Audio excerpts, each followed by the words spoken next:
कांग्रेस महासचिव प्रियंका गांधी को इंदिरा गांधी की छवि कहा जाता है। उनकी सियासत का तरीका बिल्कुल देश की पहली महिला प्रधानमंत्री और अपनी दादी की तरह है। इंदिरा गांधी ने जिस तरह से कांग्रेस के डूबते जहाज को बचाया था, ठीक उसी तरह से प्रियंका गांधी पर भी सबकी निगाहें टिकी हैं। कार्यकर्ताओं को उम्मीद है कि वो हाथ को फिर से स्वर्णिम काल में वापस लेकर जाएंगी।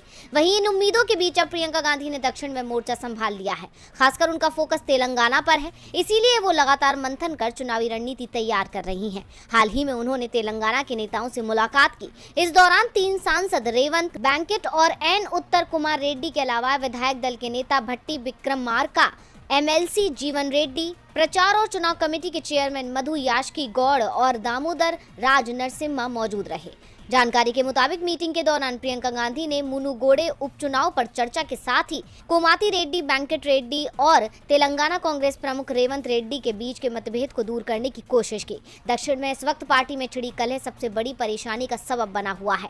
दरअसल पार्टी के वरिष्ठ नेताओं की मुख्य नाराजगी रेवंत रेड्डी के काम करने की प्रणाली से है। उनका मानना है कि इससे पार्टी पर खराब असर पड़ रहा है। साथ ही आरोप लगाया जा रहा है कि मणिकम टैगोर और सुनील केनुगोलू ने रेवंत के साथ मिलकर वरिष्ठ नेताओं को नजरअंदाज कर दिया है। इसी तकरार के बीच अब प्रियंका गांधी कलह को सुलह में तब्दील कर हाथ को मजबूत बनाने की जद्दोजहद में जुटी हैं। उनकी इस कोशिश के कई मायने निकाले जा रहे हैं। कहा जा रहा है कि उत्तर के बाद अब प्रियंका गांधी दक्षिण की राजनीति पर फोकस कर रही हैं। दूसरी ओर चर्चा ये भी है कि प्रियंका गांधी से यूपी कांग्रेस का प्रभार वापस लिया जा सकता है। इस पर पार्टी हाईकमान गंभीरता से विचार कर रहा है। उन्हें दक्षिण की जिम्मेदारी दी जा सकती है, यानी उत्तर प्रदेश विधानसभा चुनाव में कमान संभालने के बाद तेलंगाना चुनाव प्रियंका गांधी का दूसरा बड़ा असाइनमेंट होगा।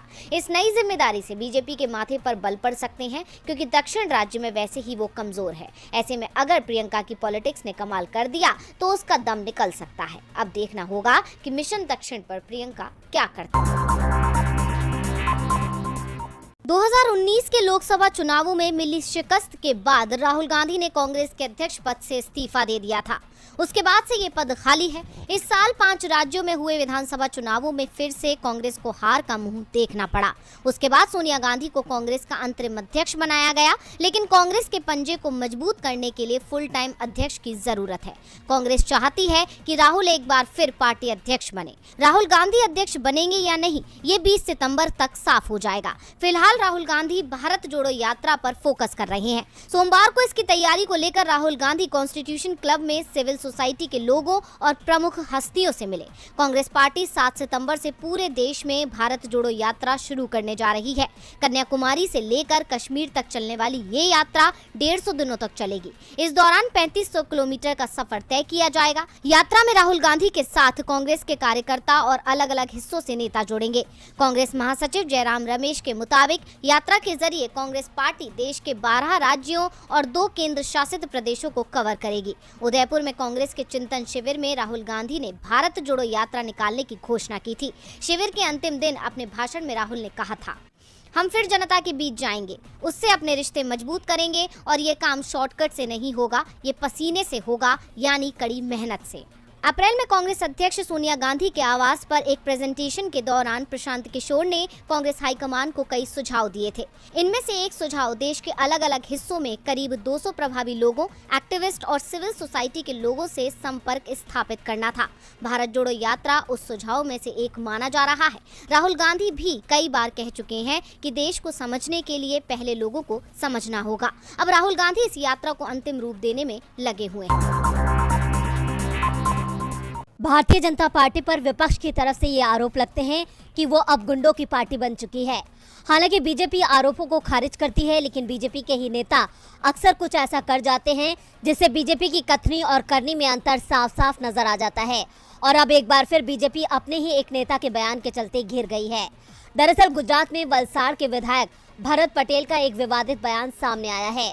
आपको बता दें, वलसाड़ के तिथल रोड पर गणेश प्रतिमा को ले जाते हुए पुलिस और विधायक के बीच कहासुनी हो गई। इस दौरान मामला इतना ज्यादा बढ़ गया कि विधायक ने पुलिस को धमकी दे दी कि मैं जब चाहूं तब दंगे करवा सकता हूं। अब इस मामले का वीडियो सोशल मीडिया पर जमकर वायरल हो रहा है।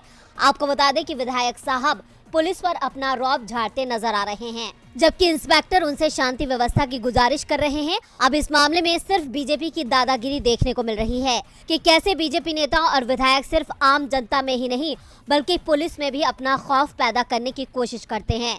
और बीजेपी शासित राज्य से इस तरह का मामला सामने आना बताता है कि बीजेपी के नेता और विधायक किस मानसिकता के साथ काम करते हैं।